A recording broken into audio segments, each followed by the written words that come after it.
representando, sou Pedro, sou cientista da computação e sou militante aqui do Reagrupamento Revolucionário. Minha fala, não sou não sou um acadêmico do pensamento trotskista, sou um militante, mas sou um militante trotskista há mais de 10 anos. É, e, e como parte do trabalhador da tecnologia, né, eu vejo também como o capital interage com a tecnologia e como o pensamento comunista, o pensamento do Trotsky, ele nunca foi tão vivo.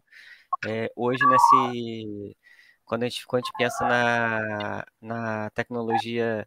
Só um segundo, Santiago, teus cachorros estão latindo, se puder cortar o microfone. Não é meu. Tranquilo. É, como um trabalhador da área de tecnologia, eu vejo como a relação que o capital tem com a tecnologia e com o lucro, a necessidade incensável de lucro, né? Nos últimos meses, a gente tem visto as consequências disso, desastrosas para o nosso bioma. Recentemente, a gente viu no Havaí um fogo florestal que destruiu casas, se for várias vidas, você viu famílias inteiras tendo que pular no mar para se proteger do fogo, né, que é de um fogo florestal carregado pelo vento que foi destruindo casas. E novamente um esforço de evacuação que privilegiou os turistas ricos, né? E às vezes a população pobre da cidade teve uma prioridade menor, né, em relação aos mais ricos, né? Como mesmo sendo capitalismo nos Estados Unidos, a gente vê essas desigualdades. E também outro país imperialista agora está vendo o exército sendo mobilizado para lutar contra incêndios florestais, né? Nós estamos vendo agora o verão passamos o verão mais quente dos últimos não sei quantos anos ou da história no hemisfério norte, né? Foi uma onda de calor brutal, um aumento de fenômenos como o El Niño, que tem provocando esses eventos climáticos adversos, mas que acontecem todo ano. Assim, quem mora aqui no Rio de Janeiro conhece as chuvas das águas de março, né? O que ela acontece aqui na região serrana, que provocam uma destruição, mas a culpa disso não é da natureza, sabe? Não é culpa de Petrópolis que cai lá, não é uma coisa que acontece naturalmente, é isso, não, a gente tem que se adaptar a isso. Apenas isso porque não tem solução. O seu problema é o seu capitalismo. Que você tem, como o Santiago falou, né, economia luta de classes, e o Sérgio me falando de mim, a relação com o meio ambiente também você tem um capitalismo global que ele fica sempre querendo expandir no pedindo sempre querendo expandindo em um sistema fechado, que é a Terra. É um sistema finito, e para isso ele precisa destruir biomas. A gente viu durante o século XIX uma expansão do capital quase para todo o planeta, né? Saindo da Europa para todo o planeta, tipo, destruindo outros modos de produção tradicionais. No século XX, isso aí é muito mais.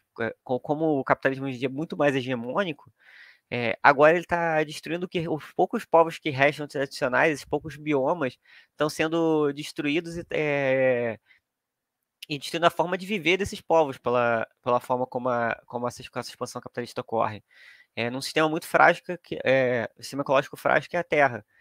Então você vê, por exemplo, aqui na Amazônia, né, povos ribeirinhos que a construção de barragens e hidrelétricas para geração de energia, de forma que não envolve essa população, destrói formas de produção do pessoal que subsistia da pesca.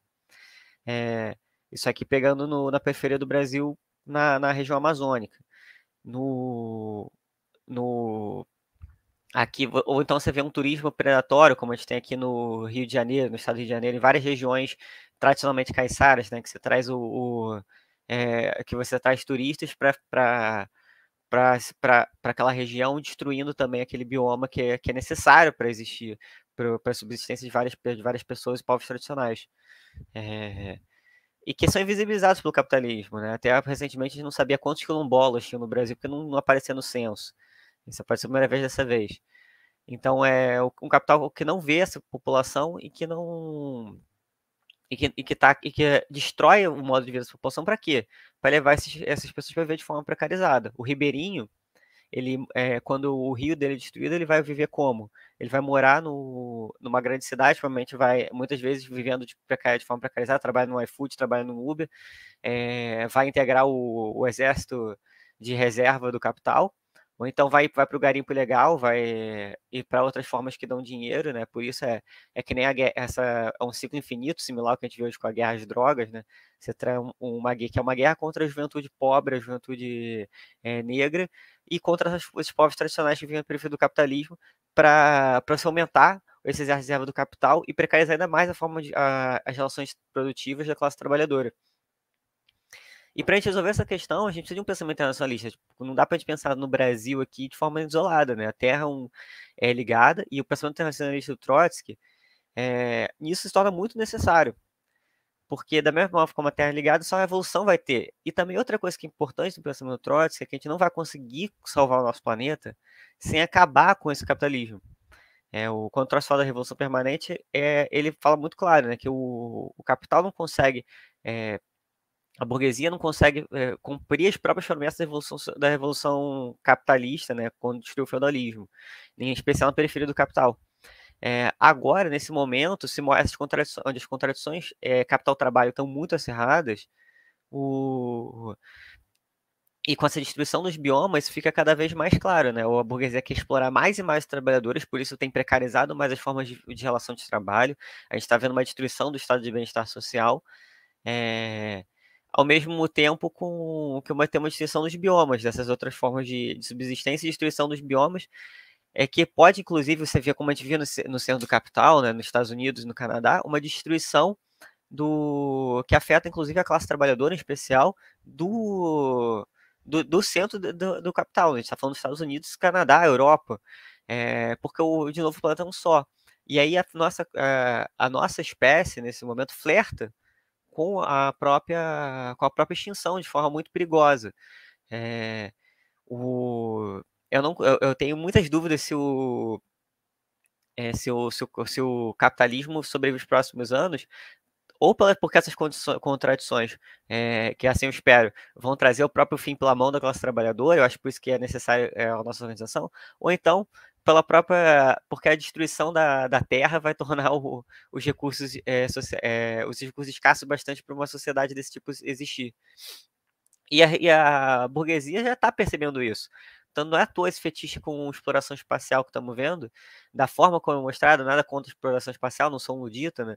Eu acho muito interessante, acho que pode trazer o espaço em riquezas incríveis, mas é o que? A burguesia querendo ir para Marte, achando que indo para Marte vai deixar aqui besteira, vamos morrer também, né? O Elon Musk, essa colônia de Marte, a nossa tecnologia não tem a menor capacidade atual, assim, qualquer pessoa que trabalha minimamente com tecnologia ou entende o mínimo de ciências naturais, sabe que não é possível você resolver, você fazer uma colônia sustentável em Marte hoje em dia. Essa promessa que 2050 vai ter uma cidade em Marte. Isso é doideira. Isso é uma doideira que eu acho que é uma própria ideologia que a burguesia vende para ela mesma, para mostrar que ela não vai morrer.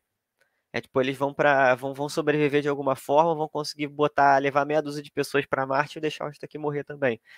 E não, esse aqui é o nosso único planeta e eles estão querendo, e eles estão destruindo o nosso planeta, numa coisa suicida. E para a gente salvar essas formas de viver, para a gente resolver essas questões essa questão social, climática, socioclimática, a gente botou muito bem na climática, é socioclimática, né, envolve as duas coisas, a gente precisa lidar com essa questão capitalista. Não é possível desenvolver isso numa sociedade em que, para você se desenvolver, você precisa lucrar. Se não cresce, a empresa capitalista não cresce, ela não lucra. Ela não lucra e ela vai à falência. Ela não precisa só se manter, reproduzir. Ela precisa sempre estar crescendo, senão ela vai à falência. Isso não sendo fechado com uma terra é suicídio. A gente tem produzido muito mais e mesmo assim pessoas passam fome. Então, por isso a gente tem que ter uma luta que é anticapitalista. A gente só vai conseguir pensar em uma redistribuição, em resolver essas coisas com planificamento da economia. E nisso no nível internacional. Então a gente precisa pensar a revolução. Acho que nesse ponto a gente tem que estar bem clara a conjuntura. A gente precisa ter o pensamento revolucionário para hoje, para resolver essas questões. Por isso eu acho muito complicado várias correntes que se dizem ecossocialistas do pessoal que estão no governo PT, que é um governo capital. E o vice e o ministro da Indústria nada mais nada menos que o Alckmin. Então, como é que a gente trazer ilusões nesse governo, que é um governo capital, que já mostrou claramente interesse em explorar petróleo na Amazônia, que é um bioma extremamente frágil, e isso aí é trazer, mesmo se o governo o Lula fosse exemplo do chamado capitalismo verde, é trazer a ilusão que o capital, ele pode resolver a questão climática, que essa questão climática não é um problema intrínseco do capital e que não pode ser resolvido pelo capital. Porque essa contradição de crescimento igual a desenvolvimento do capital não pode ser resolvida por dentro do capital. E a gente precisa resolver isso para resolver essa questão climática. Então tá dentro de um governo se dizer ecossocialista, né, ou mostrar que buscar soluções de capitalismo verde dentro nesse momento que a gente vê, eu acho uma coisa extremamente problemática por parte desses governos. Acho que está muito alinhado com uma ideia de o que tem para hoje.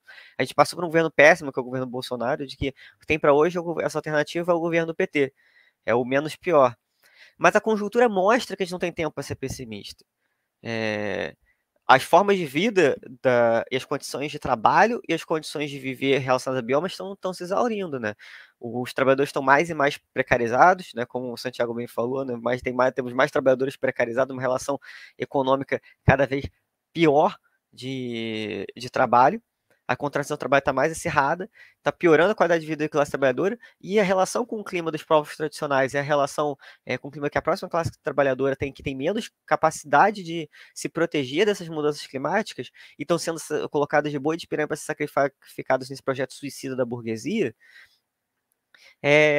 não tem tempo para isso. Nós não temos tempo para o que é para hoje.